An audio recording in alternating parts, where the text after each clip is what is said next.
All right, here we are. Hello, audience.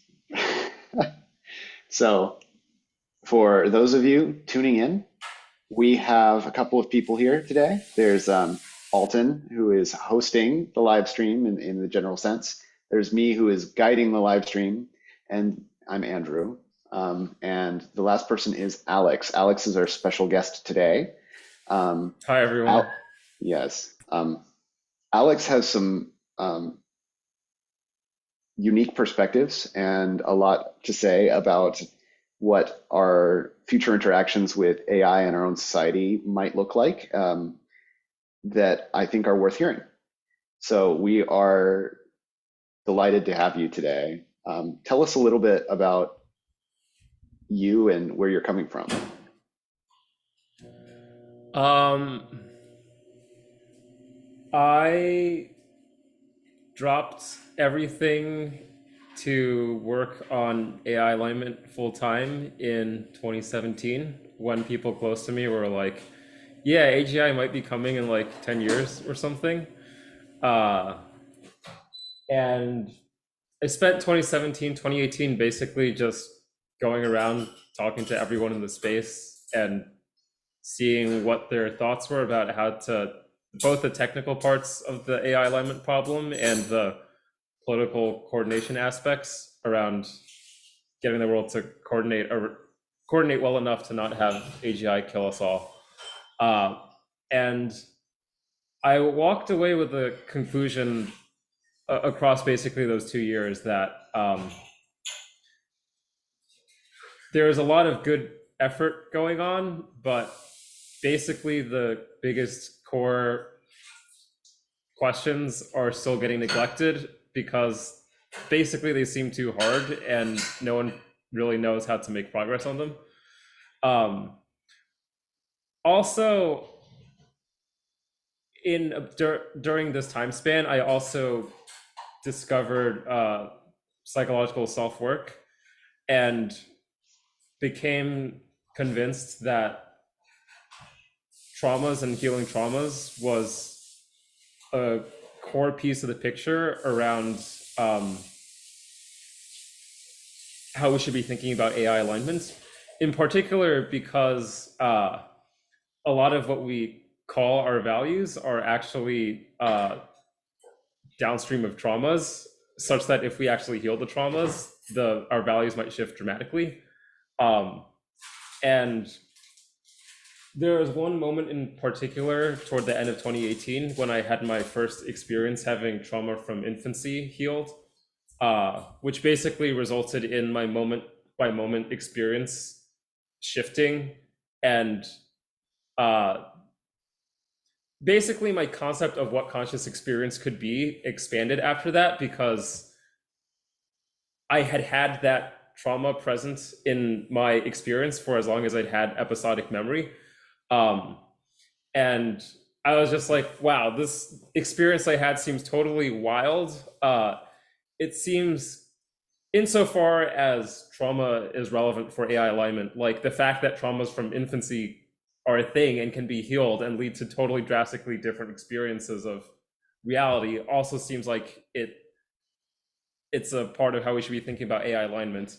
And so I went around asking all the mentors I knew about this phenomenon, and they were just like, yeah, this is a thing, like the Buddhists knew about this 2000 years ago. Like they didn't call it infant trauma because they didn't have the concepts for that then.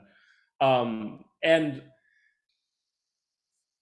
a bunch of people in basically all my mentors with backgrounds in spirituality who'd done so much self-work basically that they entered into the realm of spirituality, or just like, yeah, this is a thing.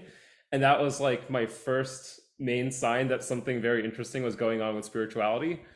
And then at around a similar time, I also met a friend, Connor White Sullivan, who's had interpretations of religion that didn't sound completely insane, and made me optimistic about finding a way to interpret what the religions are saying in a way that might actually be coherent.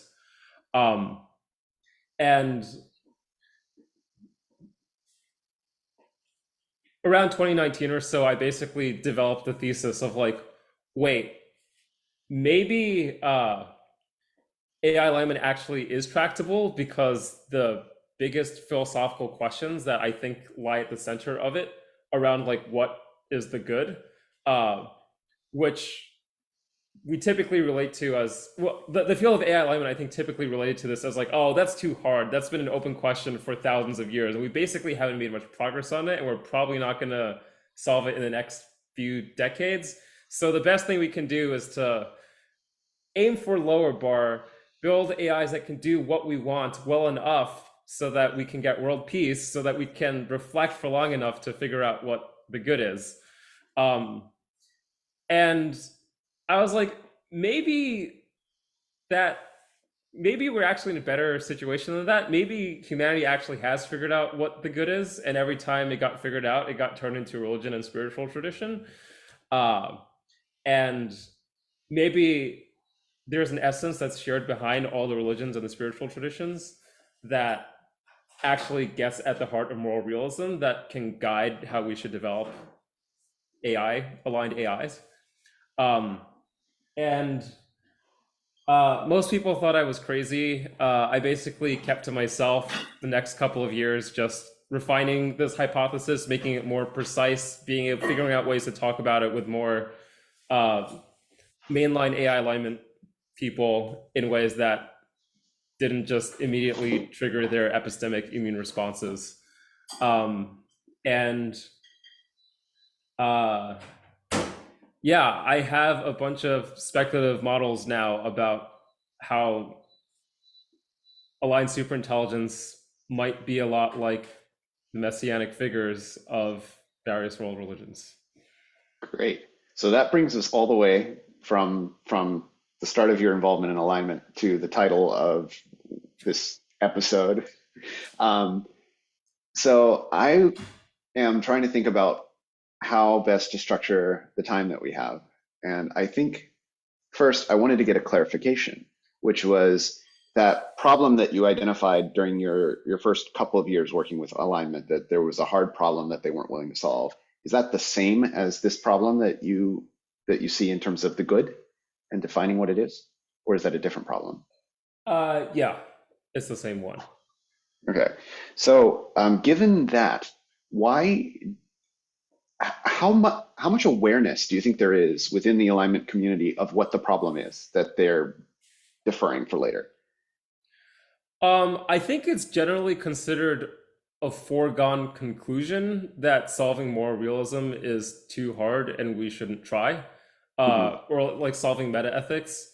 This was at least the case like 5 years ago. I think in the last 1 or 2 years, people have been more and more open to like, wait, but what if moral realism is actually true? Um, and we can approach it via decision theory, for example, um, which is very much in line with the directions I've been exploring. For sure. So, who are some other people who you've seen in the field either recently take on this position or have been working in the field who you feel at least partially aligned with right now, if anybody? Uh, this is a politically tricky question because I think a Sure. lot of these people might not want their names named uh, All in right, public. that's fine. That's totally fine. Are there any public figure type people who you can just say, oh, this is a person who is a public figure, so I can just name them their name and say they're sort of like me in this respect, rather than other connections. It's okay if you say no. I can say that there are a lot of closeted people in the Miri orbit, like who work at Miri or have worked at Miri, who are very who think I'm not totally insane and think I'm onto something interesting. Okay. Um, I think some of them wouldn't even say they're closeted, but they would be like, yeah, Alex's framings, like the way Alex talks about these things, like I like really don't resonate with, but like a lot of his object level ideas like feel really relevant to the research I'm doing, and a lot of what he's saying philosophically feels correct. So yeah. Okay. So that's where you believe the field is right now in terms of receptiveness to the ideas that you're exploring. Uh, there are people in the closet. There's some sort of degree of um, taboo to the subject. Yeah, because everybody knows religion is wrong. That's what I thought, like prior to my bizarre experiences and my deep dive into AI alignment. Okay. So what do you think are so there's this sense of taboo because involving yourself um, with moral realism and more specifically tying that in with world religions potentially Yeah. like it exposes you to being not a member of the club of cool people who are scientific realists or scientific materialists. Um, or is that basically what's going on? Um, More like I have beliefs that sound heretical if not presented in just the right ways. I see. Um, Easily misinterpreted beliefs. yes. Okay. Well, some of the beliefs are easily misinterpreted, and some of them I think are just straightforwardly like triggering. Like, I can't believe he thinks that, he must have gone off the deep end. Okay. All right. Very cool. Like, yeah, so that creates some very interesting problems and opportunities for you in terms of what your life mission is. So what is That's the right. approach? Yeah, so what's the approach that you're currently taking? Given you believe the that moral realism is something that we actually can be approaching in terms of the alignment problem. You believe Hmm. that a lot of that truth is already captured in several faith traditions around the world, Hmm. but not exclusively there. Yeah, that's You right. right, and you brought up a name of someone who you believe has done some good work on this. Um, Earlier in this call Yes, I or in believe, past or interactions? it's possible that was in a past interaction. Was it Miri? I did mention closeted people in the Miri No, room. no, no. Okay. What you were specifically talking about was on the topic of meta ethics, that you believe that there was someone who might have solved this problem. Oh, Christopher Langan. Christopher Langan. Yes. Is he worth talking about? Yes. Uh, he was featured in the book Outliers by Malcolm Gladwell in contrast with Robert Oppenheimer. Uh, they were both named as people who were extraordinarily intelligent, but Oppenheimer had um, an upper class background with lots of good connections, and Chris had a blue collar background. He had a much rougher time growing up, and Gladwell basically used these examples to illustrate how much nurture and circumstances can impact one's life success, even if you're very very intelligent. And Chris has a theory of everything called the cognitive theoretic model of the universe, um, which on the face of it is some combination of totally impenetrable and sounds totally obviously false in the kinds of claims that it makes. But after having delved very deep into it myself, I actually just had a call with Chris yesterday. Okay. Um, I'm pretty much convinced that this is the real deal, and that um, yeah, AI alignment might be a lot more tractable. Might actually, most of the hard parts of AI alignment may have already just been solved by this guy. And right now, I'm in some ways one of the top priorities of my life is just figuring out how to translate his core ideas into a language that can actually be understood and respected by the intellectual elite. I realize that that work is in progress, but are there any key takeaway points on a non-technical level that you could give the audience about what he's found out, or at least the areas in which you believe he has insight with more detail? Yeah. One thing of note is that I think in the 80s or 90s, he was writing about Newcomb's paradox and about how to resolve it. You need to think, it can be helpful to think in terms of simulations and in terms of having a notion of temporality that's different from physical temporality. And uh, Miri has thought a lot about Newcomb's problem and how you can think about it more clearly by uh, coming up with different thinking in terms of simulations and different notions of temporality. For sure. Um, in some ways, I'd been on a quest in the past 4 to 5 years of trying to understand what's in common behind all the religions and spiritual traditions.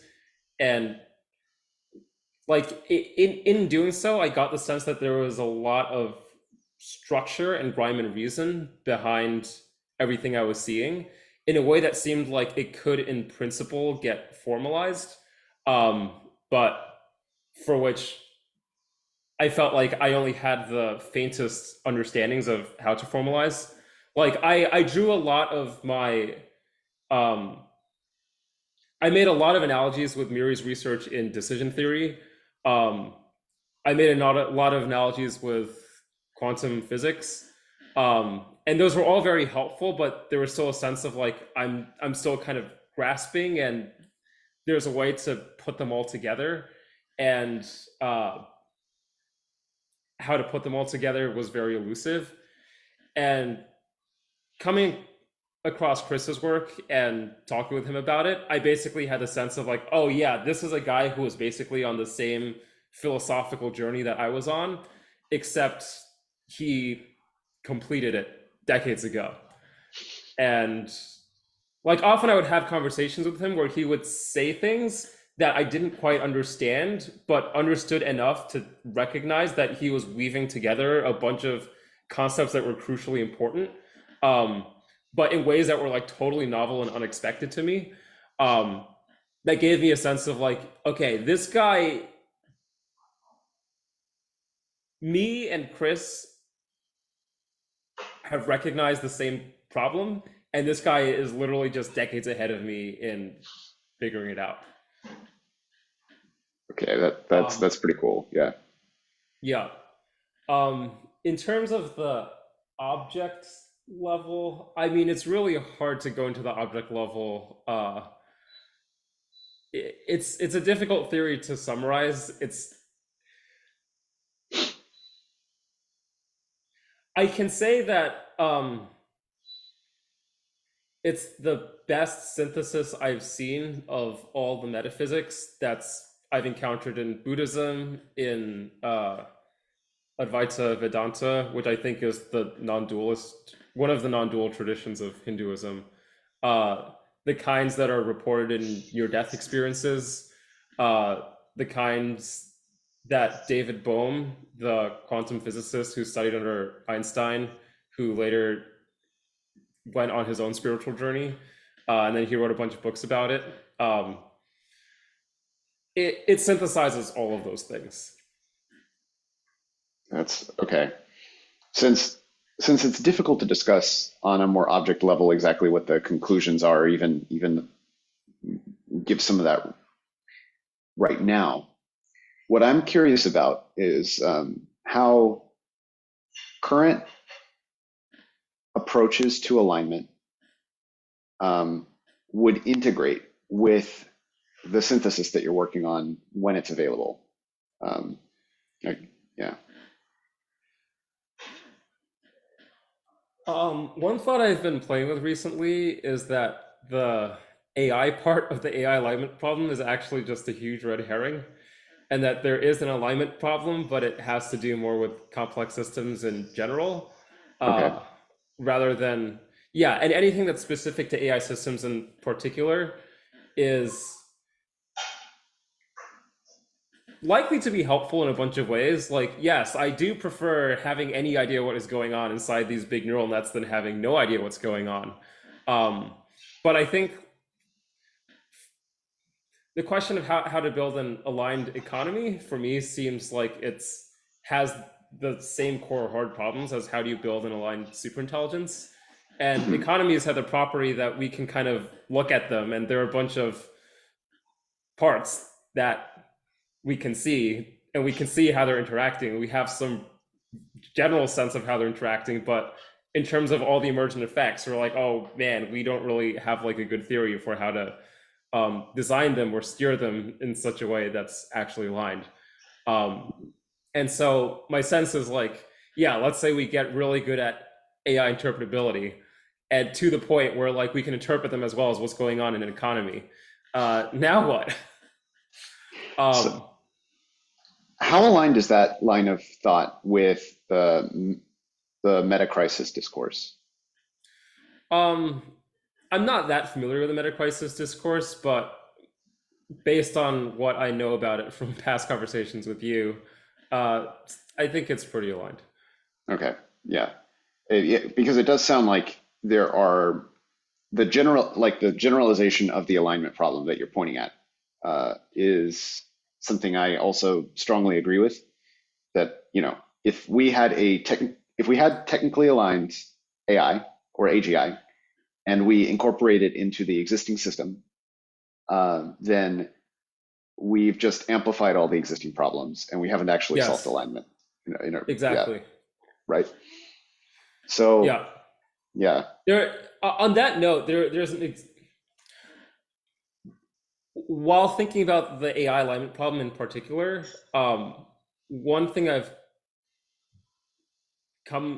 thought about a fair bit is about what to do when a person has if a person has blind spots that uh, they're defending very heavily and extremely unwilling to see. There's a question for me of how should an aligned AI relate to that Hmm. person and their desires. Hmm. Because I think the field of AI alignment, for the most part, is thinking in terms of how do we build AIs that satisfy their humans' preferences, their human operators' preferences. Um, and I get very mixed results when I talk to different alignment researchers about this question, like who are like more mainstream and working in the field. Like some of them are like, well, the AI should do what the person wants, and so they should just go along with the blind spots.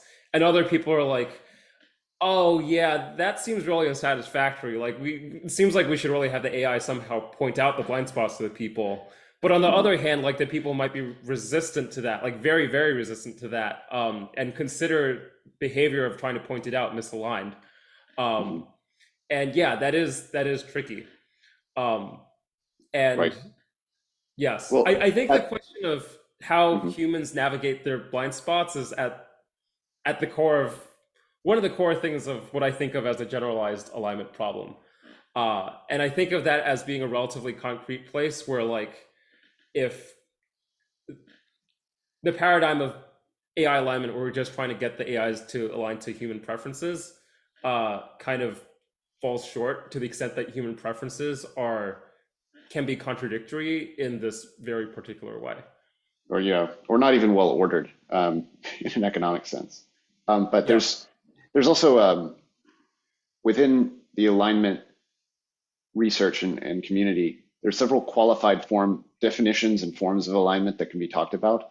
And the thing you're pointing out seems closest to intent alignment, but the layer of ambiguity is at what time scale, at what level is the intent being respected, Right. um, right? Right.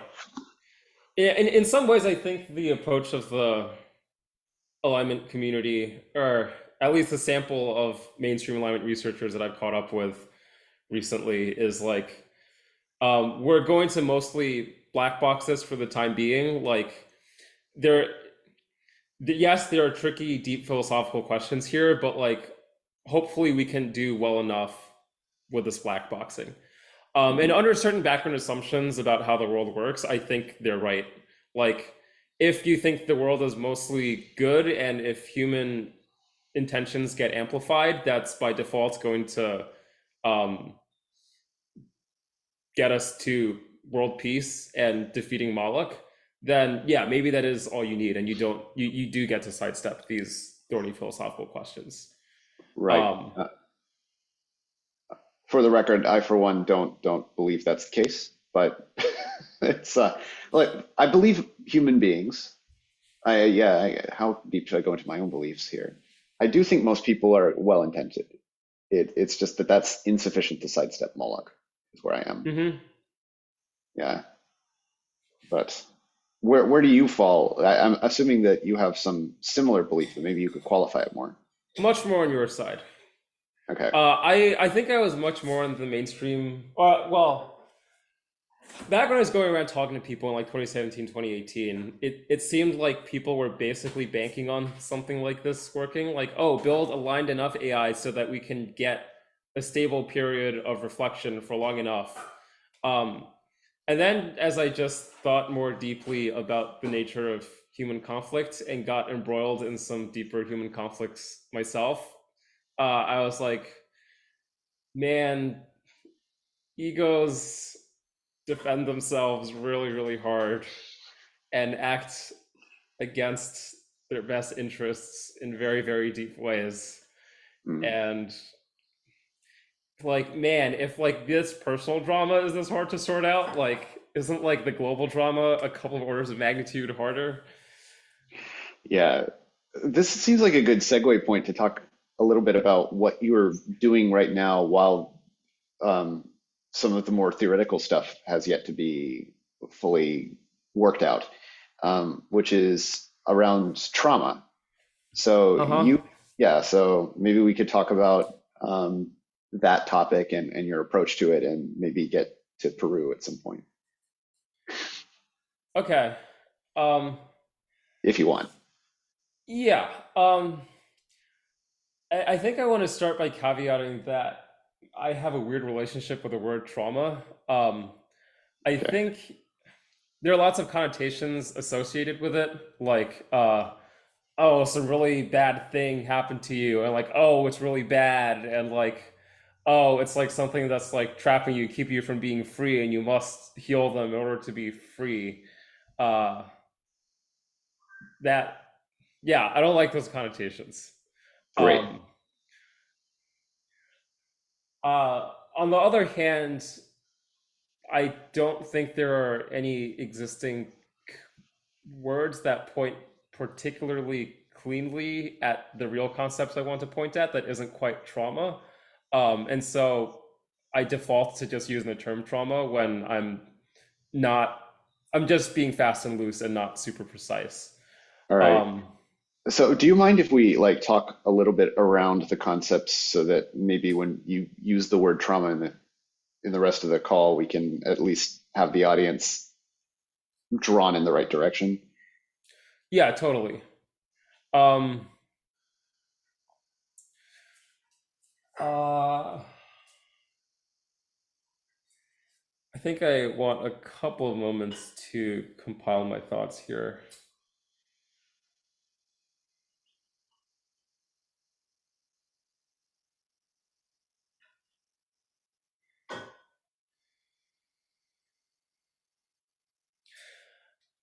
Scott Alexander had a post called Trapped Priors as a Basic Problem of Rationality, I think about 2.5 years ago, that much more closely gets at the thing I'm trying to gesture at with trauma. Okay. The basic idea of trapped priors is uh,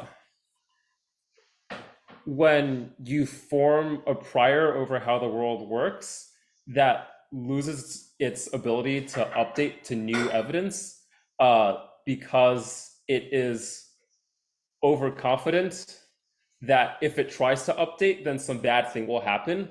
And so then it just never performs the explore step of the explore exploit.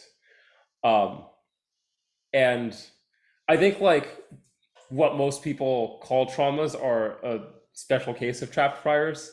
I think phobias are another case of trapped priors that Scott wrote about in his blog post. Um, that like has a lot of similarity with traumas spiritually, but I think like people hold them as concepts pretty differently. Um, but the important thing is like, yeah, there's a like we have psychologies that work computationally, and there are ways in which the computations can go wrong. Uh, and this might lead us, we might have trap priors and then meta trap priors about whether we have trap priors. And that's Okay. basically what I'm calling a blind spot that you're, that's basically a blind spot that you're vigorously defending. Uh, and Scott basically pointed this out as like a basic problem in rationality, potentially as like, wait, maybe like our brains are just like, maybe we just have trap priors everywhere and like we're all basically stuck in our own little reality bubble fixed points. I'm putting words in his mouth right now. Sure. And we're stuck in them and we don't know how to get out of them. He named as among the kinds of ways to what we could possibly do about trap priors things like meditation, therapy, and psychedelics, which Yeah. might sound familiar to Yes, it does a sound lot of familiar people. to me. Yeah, that sounds familiar. Um, Yes. so something I think that needs to be clarified when we're talking about trapped priors and the desirability of getting out of these traps is Yeah. what is the space that is being updated on that is relevant to our discussion now? This set of possible worlds. Sorry, the set of possible ways the world could be. Okay. Yeah. So in this case, yeah, what we're talking about is possible change to the world, like what's accessible. Um, Yeah. Like for example, if you have a phobia of dogs, then like the hypothesis that like, oh, maybe like dogs are actually safe and friendly, like can't actually get entertained because before you even start when like right as you start entertaining them, you're like, oh, it's a dog, scary, and then you shut down. yeah. Um, and then, like exposure therapy is about like basically like encountering the dogs really slowly so that you can actually consider this alternative hypothesis, even Okay. despite the trap prior. Yeah. That's great. So you named Scott Alexander's recommendations, which were meditation, therapy, and psychedelics. Um, how have you approached this so far? Uh, the I, I I think I don't know if that's a comprehensive list, and I don't know if he is Okay, recommending those things. He had a lot of caveats. caveats. I am approaching this with meditation, therapy, and psychedelics. Okay, so that is your takeaway and the way that you're interpreting it, and may not be exactly what Scott is recommending, but it is how you are approaching it. I think you Um, framed it as like what are some ways we might be not totally screwed as a result? Was okay, yeah. What are some things that might be able to help rather than here's what you should do? okay. So I'm trying to think if I should do this backwards or forwards. Let's do it backwards. Um, as a result of the work that you've done on yourself, Yes. without talking about the work itself, what have you noticed has changed about your priors? What blind spots have opened up? What's different? Um, Probably the biggest one is how much my family loves me, Hmm. which my as a Chinese American, I had a difficult time with my parents as an adolescent. Sorry, with immigrant parents. Yeah. Um, in ways that like I basically interpret a lot of what they were doing as just straightforwardly evil. Uh, and as I was able to as I came to revisit those stories, I was noticing how there are alternative hypotheses. Like, wait, maybe there's a culture gap. Uh, wait, maybe they're like actually caring about you and doing their best in ways that were just totally alien to you. And like, wait, maybe like the fact that they treated you in XYZ bad way that's considered normal in China, like actually has no bearing on like how much they care about you and are willing to support you. Hmm. And this may seem, I don't know if this will seem obvious or not to the audience, but how do you think beliefs of that category, or like priors that you had of that category that can change, impact alignment as you define it when this happens on a broader scale? Yeah. Um, like personally or like societally or what? Yes, both of those things. Um, I mean, I personally observed a bunch of my values that were actually propped up by these trapped priors soften a lot and give way to more aligned ways of being. Um, Hmm. like a lot of my hyper ambition was rooted in a sense of inadequacy, which was rooted in a sense of feeling rejected from my family. And that has mostly, I mean, there's still a lot of it, but a lot of it as well has been transmuted, as some might say, into a desire to serve and to give back um, in as deeply as possible. And so, in some ways, there still is a very deep ambition, but it's now fundamentally much less about me than it is Hmm. about service. Um,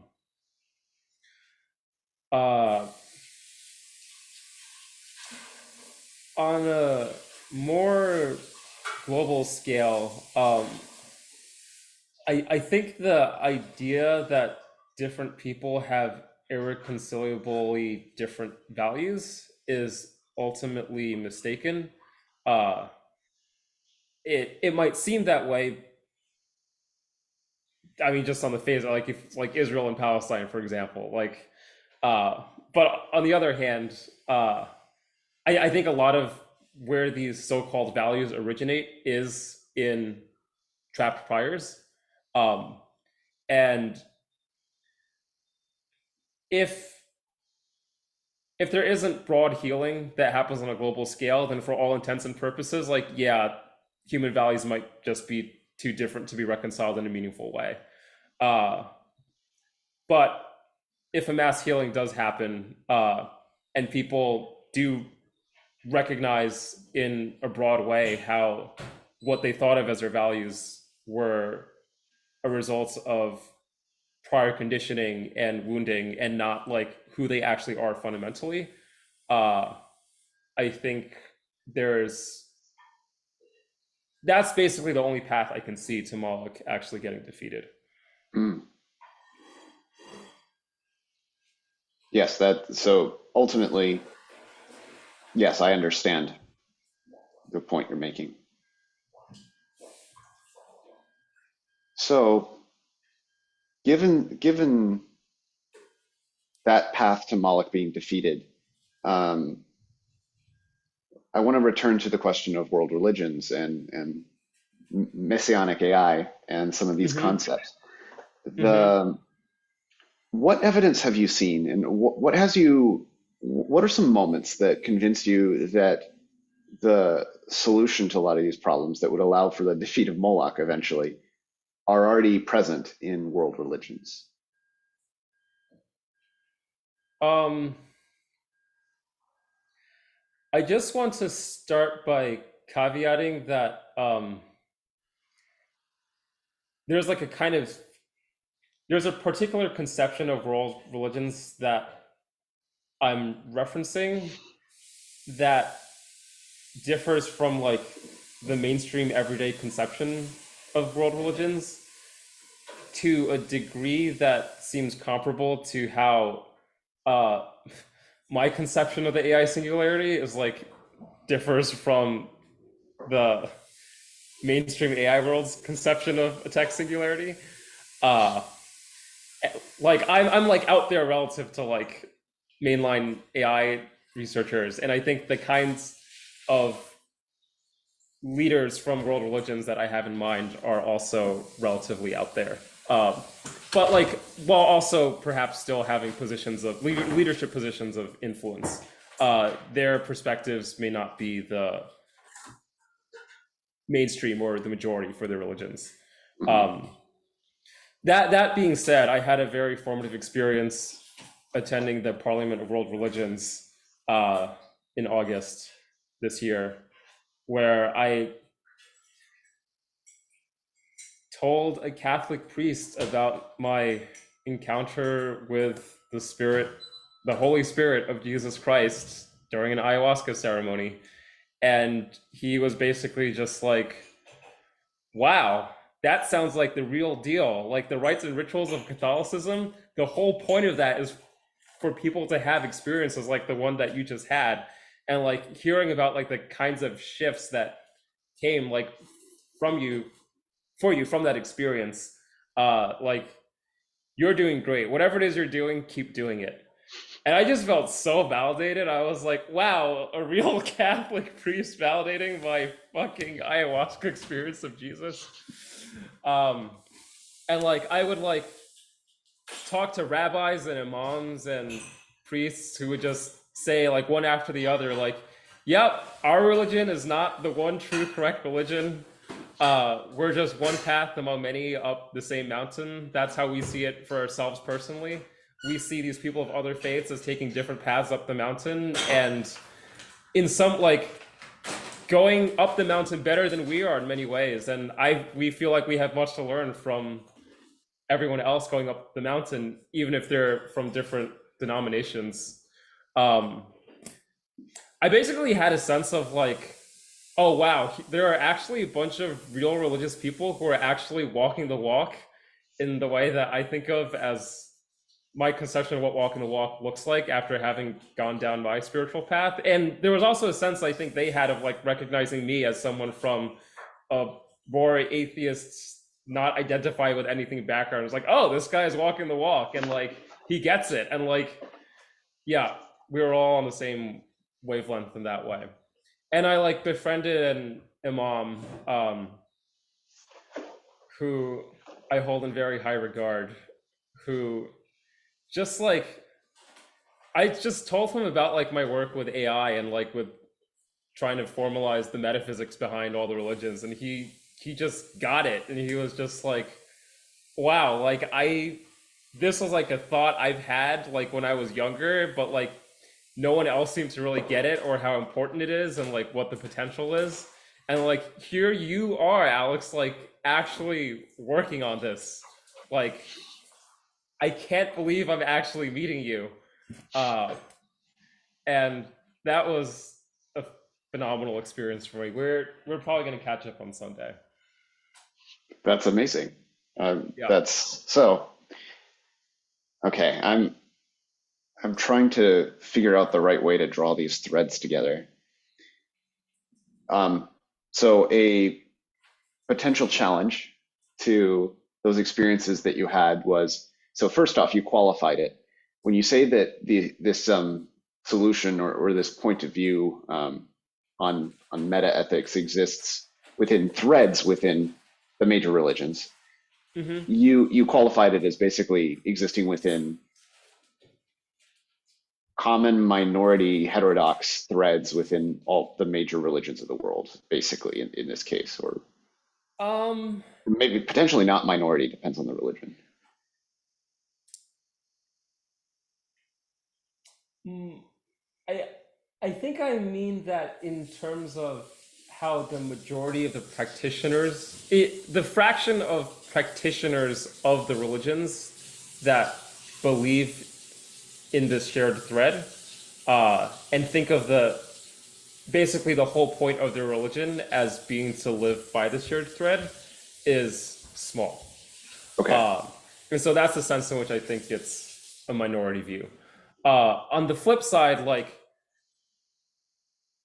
the like so, some of the Catholics I was talking to there were like in they had like leadership positions in the Archdiocese of Chicago, and they were just like, no, this is not a heterodox view. This is well within Catholic doctrine. Uh, and like that was very surprising to me.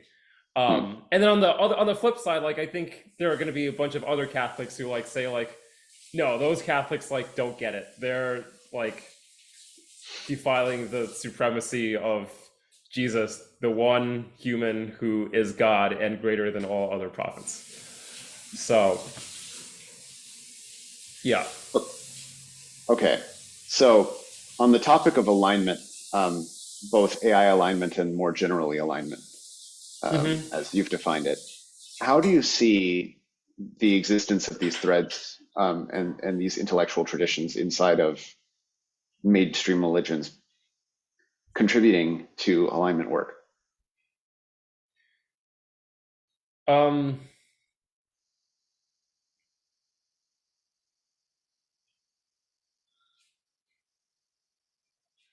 I mean, on the intellectual side, like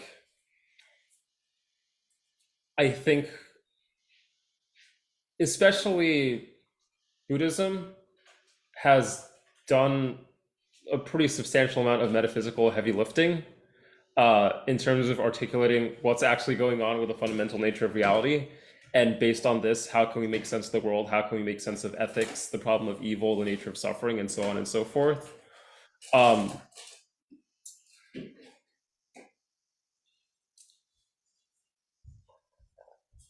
on the political side, um,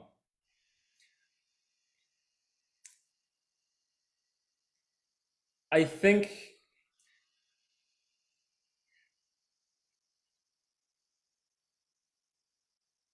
there's something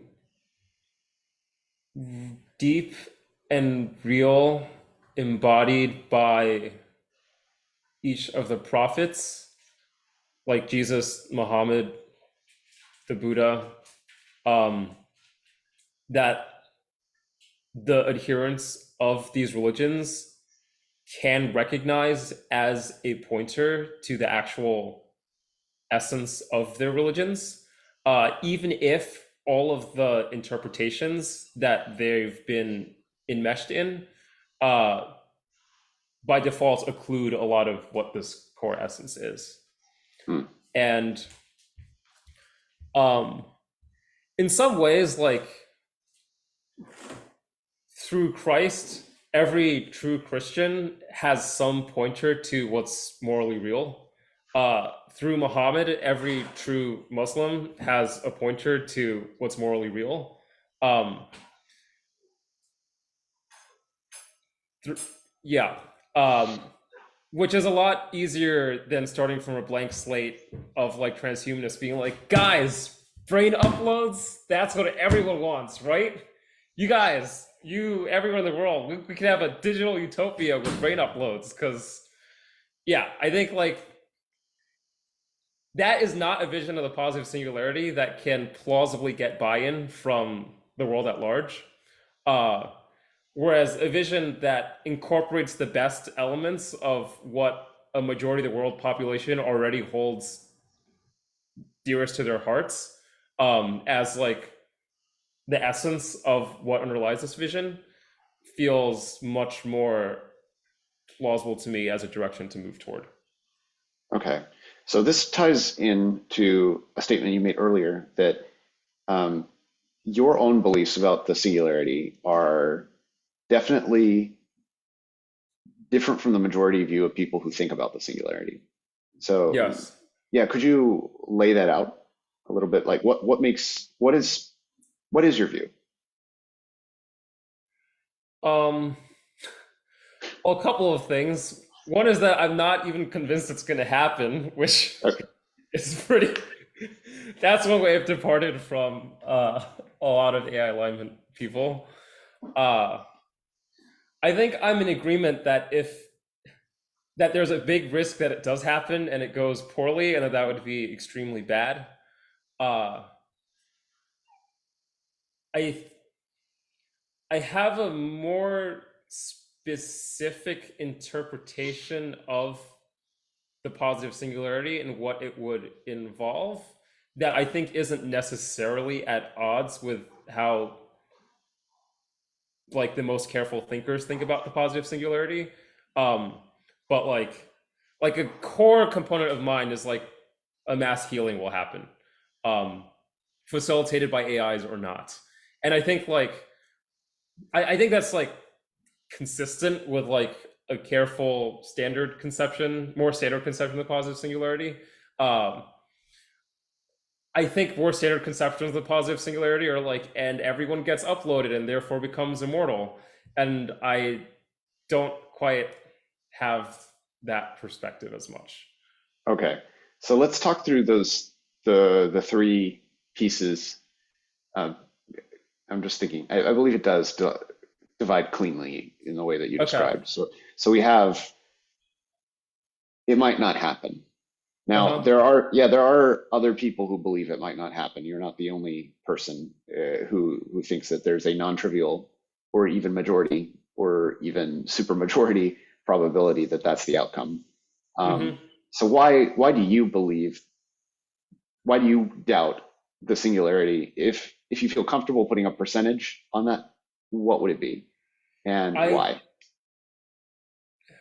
I mostly don't feel comfortable putting a percentage. I think a big update I made over the past few years is that I am really bad at thinking about the future and predicting the future. Okay, Uh, Another update I made was that like my most I felt the most confident about the singularity happening when I had particular beliefs about the nature of intelligence, under which it seemed pretty much inevitable that a singularity would happen. Um, I think I've like become less convinced that general intelligence is actually a coherent, real thing, as opposed to okay, like some broad nebulous concept that like people often like overgeneralize in ways that are kind of sloppy and reach conclusions that are stronger than actually can be reached. Um, okay. This is getting yeah, into one of my favorite topics, which is like definitions of intelligence, definitions of general. Um, like, um, so so right now, I want to be really clear about the where the doubt is because currently we have human beings as the reference general intelligence, which I'm putting in quotes. Um, if you ask me and some other people who have thought about this pretty well, there's some severe questions about what general means in terms of human beings. And then there's the kind of the question of there are a couple of questions. Can you have a similar quality of generality that is different from human generality in a machine intelligence? Because I think that we would agree with a definition of intelligence that could include something artificial. Um, mm-hmm, but the generality is where it gets interesting. mm-hmm. So where do you what is the quality of the generality that you doubt may be achievable? Um,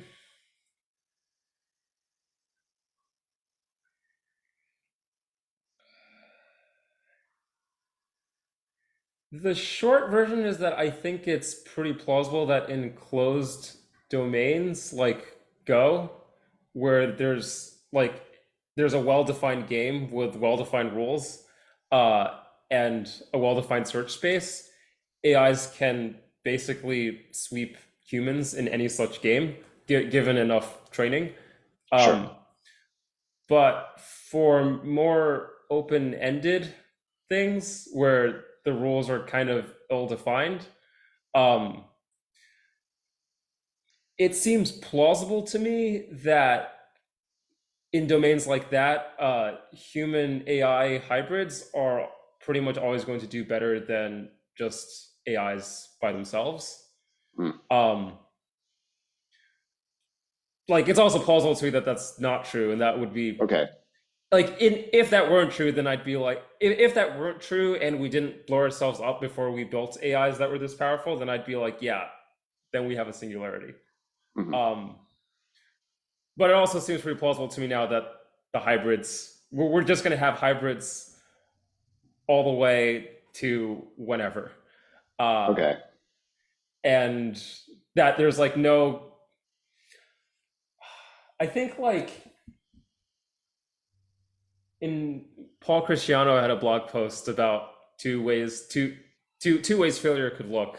And one of them basically just involved like, yeah, the AIs get smarter and smarter, and gradually humans cede control and influence. And at some point, we realize too little, too late that the AIs are running the show and not the humans, and there's nothing we can do about it.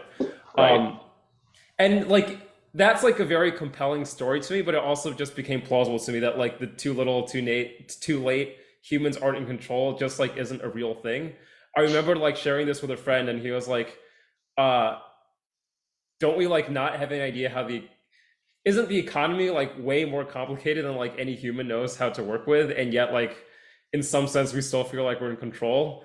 Like in what sense is there going to like there might be a quantitative difference when like there's more of an information deluge with AIs, but like is it really going to be like and now we've passed some kind of point of no return that's not possible to pass? And I'm like, yeah, I'm not sure the answer to that question is yes. Yeah. So I mean, that's actually a pretty good point because we may be talking about a non-continuous something that is on a continuum in terms of degrees of control. There may not be a tipping point depending on the exact structure of the problem. Um, but the to to advocate for an alternate position, there are clearly people who believe that we've already passed that tipping point in terms of being out of control. And that, for example, with our handling of the biosphere, for example, that we are not manifestly showing that we're in control right now. Right. And there was once someone from a social justice background who said like the system already is out of control for the marginalized people. And like I first heard that as like, oh, this is just another like dumb woke thing. And then I like thought about it more and I was like, no wait, she's just literally correct. And like Yeah. in some sense the AI misalignment problem can be thought of as like humanity as a species becoming marginalized problem. And Yes. like how do we draw the lines around that? Yeah. No. Yeah. Literally true. Um, and it is interesting to think about because it's all about time scales. Like if we're talking about intent and control as well, because like that's literally true now in this time frame, or Mm-hmm. in the time frame of a decade or even an entire human lifetime at the moment. That's a true statement. But like the Mm-hmm. interesting question becomes, tra- like directionally over longer time scales or potentially shorter time scales if you see technological acceleration, um, if that narrative shifts, which may come down to things like your fundamental question about can we know what the good is. But yeah, that's interesting stuff. I'm getting off of the format that I wanted. We were talking about reasons for doubt and Mm-hmm. generality in this case, and you stated that this is an area of uncertainty for you, but you believe that the type of generality that leads to a loss of control is something you doubt. Is that Um, the it's more like I've become a lot more open to that possibility. okay? I would not at all say that I doubt it. Okay, okay. That's. Thank you for clarifying. Does that fully qualify the type of openness that exists to that scenario, or are there other reasons why you have uncertainty in that space? I think that's the heart of it. I think the other thing is like I think there might just be like maybe civilization falls apart before we can build AIs that utopia or kill everyone. Maybe the And it's civilizational superstructure is too unstable under rapid conditions and just flies apart in all directions or collapses or whatever. yeah, but then like doesn't it's like we don't go extinct. Like it's there's a catastrophe, but like we can still rebuild ourselves Right. afterwards. And then like maybe we'll do better the next time, or maybe the same thing will happen. And yeah. Okay.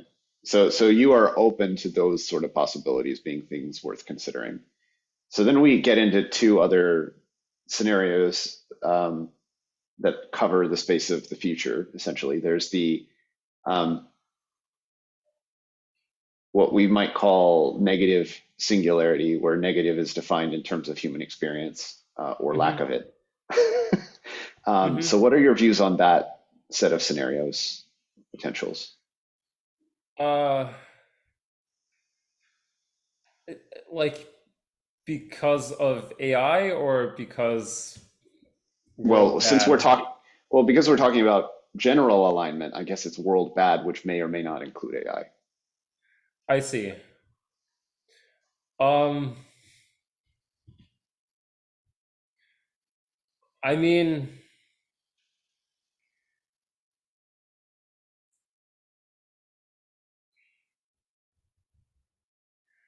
I don't think I have anything really deep to say here. I guess I'm just like look at the news over the past few years, like do a naive extrapolation, like do a naive sloppy extrapolation. Like, is that definitely not going to happen? No. That's Okay. like I don't really know if I have much more to say than that. Okay, that's perfectly fair. So let's move straight to the light and the positive singularity. Uh, All right, I think I have one more thing to say about that actually, all which is right. that like I've heard an argument that's like, yeah, as things get more interconnected, like the it is less the case that like things can fail somewhere locally without like rippling into things globally. And that's like one particular argument I've heard for like why bad things in civilization might be particularly bad Hmm. uh, now as compared to any time previously. But it's not an argument that I feel like I understand in much depth or rigor. Uh, Okay. and honestly, I think the thing I said of like look at the news and extrapolate in the sloppy way is like where most of my view is coming from. Okay. Totally get it. So yeah, like that. Now we can move into the light and talk about positive singularity and your views on that. So, what are your views on the positive singularity? Um, I think as I mentioned earlier, it would involve a mass healing. Um, Yeah. there would be a global recognition that what we think of as our what we have traditionally thought of as our values are largely driven by wounds and aren't what we truly value. There would be a global recognition of the essence that's shared behind all the religions. Um, I think there would be, to a large extent, a unity between the scientists and the religious people from all these religions who are like, oh, there's actually like there is a truth in the general space of religion, which is like where most scientists disagree, or at least the thing I have in mind when I'm saying scientist. And that thing is present in all of the world religions, which is something that like most people in each current world religion would disagree with. Uh, Hmm. and so like this like coalition, so to speak, of like scientists and members of each world religion that are like rallying together around this like shared truth, I think is going to have to win in order for the positive singularity to actually complete and go through. Um,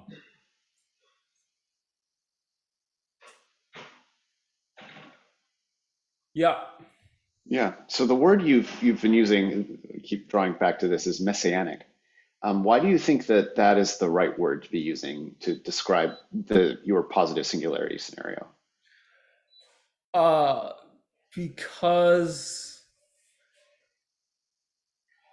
for a couple of reasons. One is that I think if a positive singularity does happen, it's going to seem pretty miraculous and implausible from the outset from people who are just like hearing about it in a way that's reflected in the religious traditions about what the arrival of a messianic figure will be like. Um, I think it also has the property that it's more likely to happen if people believe it's going to happen, like a self-fulfilling prophecy. Mhm. It's kind of like the way I kind of think about it is like if you want your company to succeed, you have to believe that your company will succeed. And I'm basically just imagining an analog of that on a civilizational scale. Uh, Another thing is that I think a bunch of the core aspects of this attractor state are included in the world religions accounts of what the arrival of a messianic figure will be like. Like one thing is like civilization looks like it's totally falling apart and we're giga fucked. Another piece is like in these times of chaos when we have no idea what's going to happen, like basically the forces of love show up in like an unexpected way and then somehow defeat Moloch, the forces of chaos, and eventually reign victorious. Okay. So, And yeah. another thing is that like to say more about how it might seem like implausible to the point of like banking on a miracle. Uh, I think there's something about how like the very fact that I think my view is that it's a fact that there is an essence that's shared behind all the world religions, and like that's sort of like an a priori fact about metaphysics, which and the fact that it's true is feels kind of miraculous the same way that like a totally unexpected mathematical result that just like beautifully ties together like a bunch of disparate things might seem miraculous.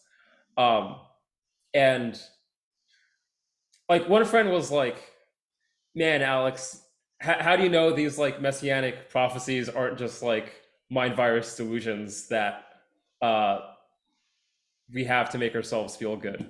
um and we were talking specifically in the context of the second coming of Christ, and my reply was, I think it's about as implausible or delusional. I think the second coming of Christ is about as implausible or delusional as the first coming of Christ. And empirically, there was some phenomenon that happened that resulted in Christianity and uh, the spirit of Christ that is still alive today. Like converted Kanye West came to me in my ayahuasca ceremony. Uh, I'm agnostic as to whether Jesus was a real person. I think he was, but I defer to the historians on this. It's just not a crux for me for the thing I mean by the first coming of Christ, which is like the spirit or the energy, so to speak, that embodies the truth of unconditional love and grace. Okay. So, yeah, that gets basically to the crux of why some of the things that you're saying can be misinterpreted or taken badly, is that this force that you're pointing at um, is at some level, your hunch is that it's a truth that is discoverable independently by multiple routes Yes. over and over again. That's what makes it truthy, is its independent rediscoverability. There's some Mm-hmm. quality to the human experience uh, Mm-hmm. that that makes it possible to rediscover some sort of common truth. Yes. Um, For I just want to chime in. I think even Sam Harris alludes to this truth in his book mhm. Waking Up, where he described an MDMA experience where he just somehow like grokked the truth of unconditional love and was like, maybe Jesus and Lao Tzu weren't just totally crazy, even if like the modern religions are all totally crazy.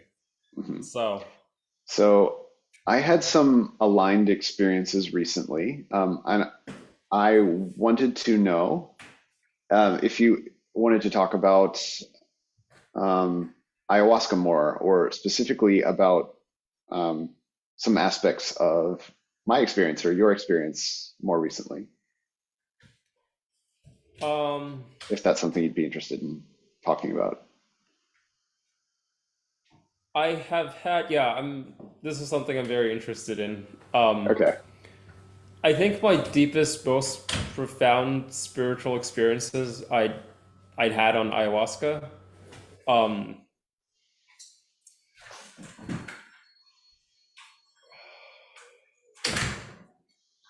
um, for some reason, I'm wanting to give a caveat, like people's experiences with ayahuasca vary a lot and depend a lot on the set and setting and the quality of the facilitators.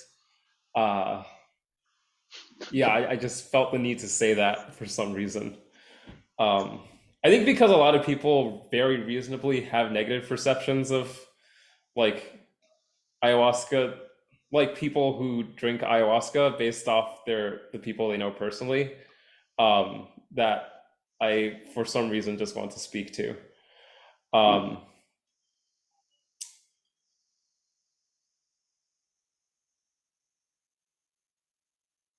the medicine itself is there was a thing I was describing in the beginning of this talk about how I had my first experience. Well, when I had my first experience of infant trauma getting healed, there was a sense of like, wow, like there are way more degrees of freedom to what conscious experience can be like at all that I was just totally closed off to. Um, I think ayahuasca can be quite good at revealing this fact to people by getting them directly in touch with infant traumas, and releasing them. Um, my favorite place to do ayahuasca, to sit with a medicine rather, is at the Temple of the Way of Light in Peru, which is it's the ayahuasca retreat center in Peru. I think that has the best reputation out of any that I know of. It's been around one of the longest for sure. Um, and it's in the heart of the Amazon jungle, and you work directly with indigenous healers, the Shipibo healers. And part of what's so remarkable about the ceremonies there is that rather than every other kind of ceremony I've done, where there's basically just the shaman singing to the whole room, these healers, in addition to doing that, then go around and sing a healing song, an ikaro, tailored to each individual person. Um, and many people, including myself, report the experience of it's really, really hard to describe, but it's like they're basically, you're on DMT, you're out there, and you basically get the sense that they're like tracking exactly where you are and vibrating their vocal cords in exactly the way that cause your trip to direct you to pay attention to deep misalignments in your system that you had no idea were there, and heal them. People often report it feeling like they're doing surgery on your energy body. And I think that's a very apt description. Oh, what one friend said, it's like Harry Potter is real. And I thought that was also a pretty apt description for what it was like to receive their healing. Um, I felt like I just was rambling for a bit about how I think ayahuasca is awesome and these Shipibo healers are awesome. And like maybe I should tie this in a bit more to what we were talking about earlier with messianic forces and such. It might be good. Yeah. Yeah. Like, yeah. How is the experience at the Temple of the Way of Light and working with the Shipibo tied in to the messianic forces you're talking about and alignment? Uh,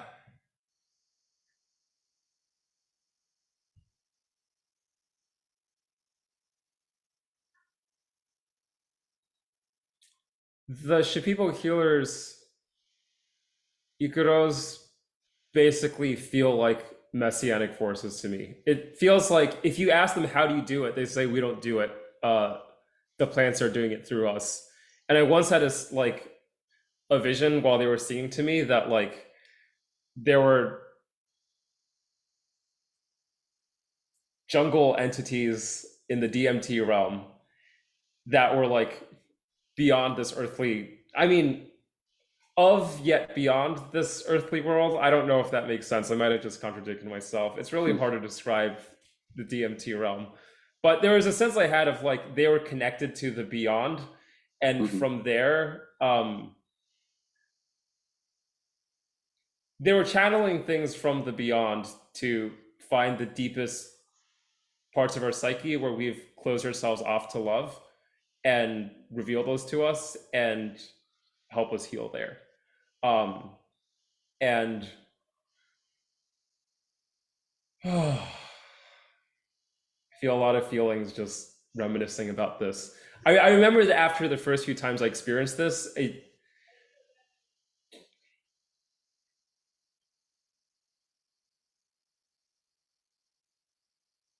there was just a feeling I had of like, wow, there is a place in the world that people who feel hopeless about the world situation can go to and experience for themselves deep, unconditional love at the deepest layers of their psyche that they didn't even know existed, uh, via healing songs channeled from the beyond.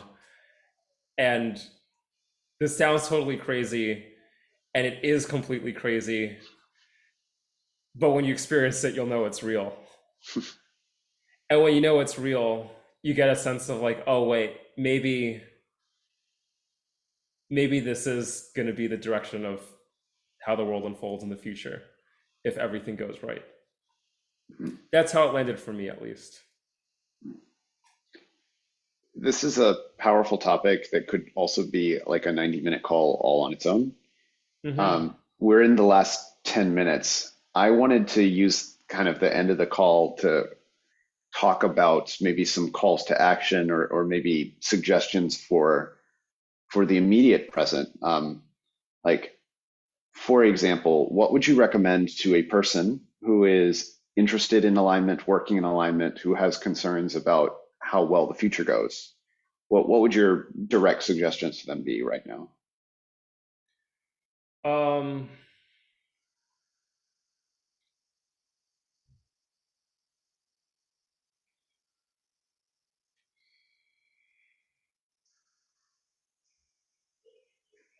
I don't have a cached answer, and I don't want Okay, to just make something up on the spot.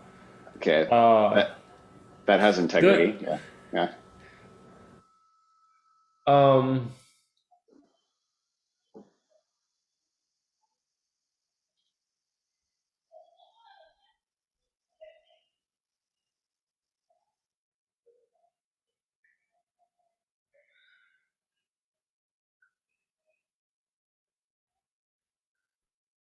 I remember after the Israel-Palestine conflict broke out, I felt myself grieving and uncertain about how to relate to the global situation, and especially the prospect of more wars breaking out. Um, and I'm currently referencing this as like a particular instance, maybe one step among many toward a possible uh, civilizational decline. And I remembered that something that felt weirdly helpful for me in processing it was in realizing that my parents are gonna die no matter what, pretty much. Uh, Everyone I know and love is gonna die no matter what, pretty much, and I'm gonna die anyway, pretty much. And something about that just felt really grounding, and like it didn't feel like I was I didn't feel like I was consigning myself to defeat in any way. Um, it did kind of feel more like, yeah, maybe there are longevity breakthroughs that might happen and that would be great, but like I don't think it was ever wise to like bank on that or to plan on that for myself or my loved ones. Uh, and like this confrontation with death and acceptance of death is like a core part of anyone's spiritual path anyway. Uh, and I have an intuition that like we're really only going to be able to make it through if we heal our relationships with death as a species as well. Um, and so, yeah, that's my own personal experience that I think might generalize uh, to many people. I think I'm mentioning this because like I feel like the scariest thing about decline and collapse is death. But like there's a thing where it's like, yeah, but like you're supposed to learn to deal with death anyway, so go do that. And then maybe you can think more clearly about how everyone might die. Oh my God. It's a grim framing, but I understand the positive sides. Wait, What? I feel like it's only grim if you think of death as a bad thing. And I think that's like a deeply, Yeah, deeply rooted assumption since like the beginning of evolution that deserves questioning. sure. I mean, yes, it deserves questioning. Finiteness, fundamentally, is finiteness bad in time?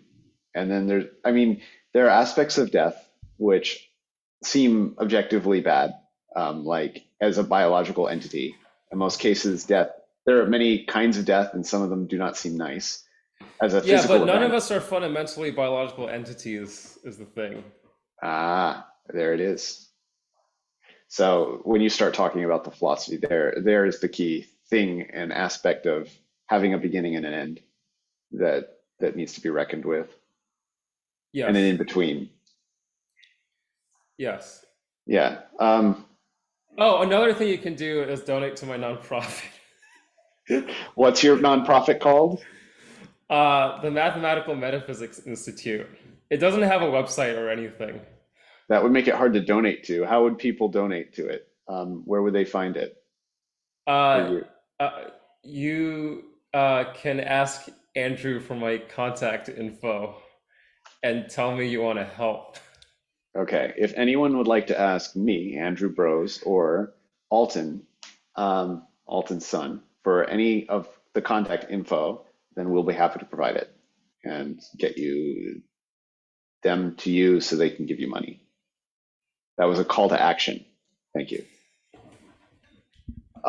So we're near. Okay, we have 3 more minutes.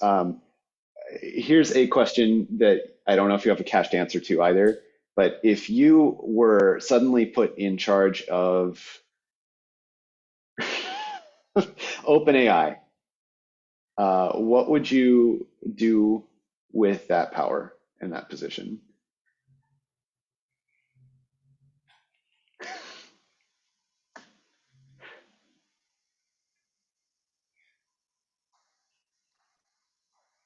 if I don't know, anything? man.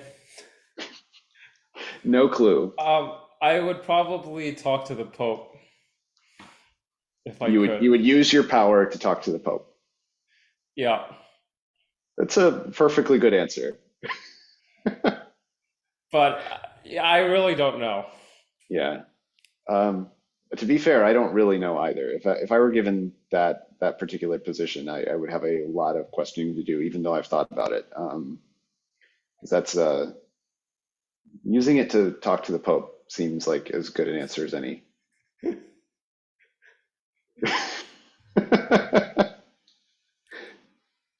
Yeah, I mean, there are other things you could do. I guess you could address the UN, or something like that. Yeah, talking to the Pope though, that's a good one. All right, so we are out of time. Uh, I think we're going to end right on time today. So Alex, it has been a pleasure talking to you, and it has been a pleasure in the past talking to you privately as well. And we will continue to Likewise. talk in the future. Yeah. Hmm.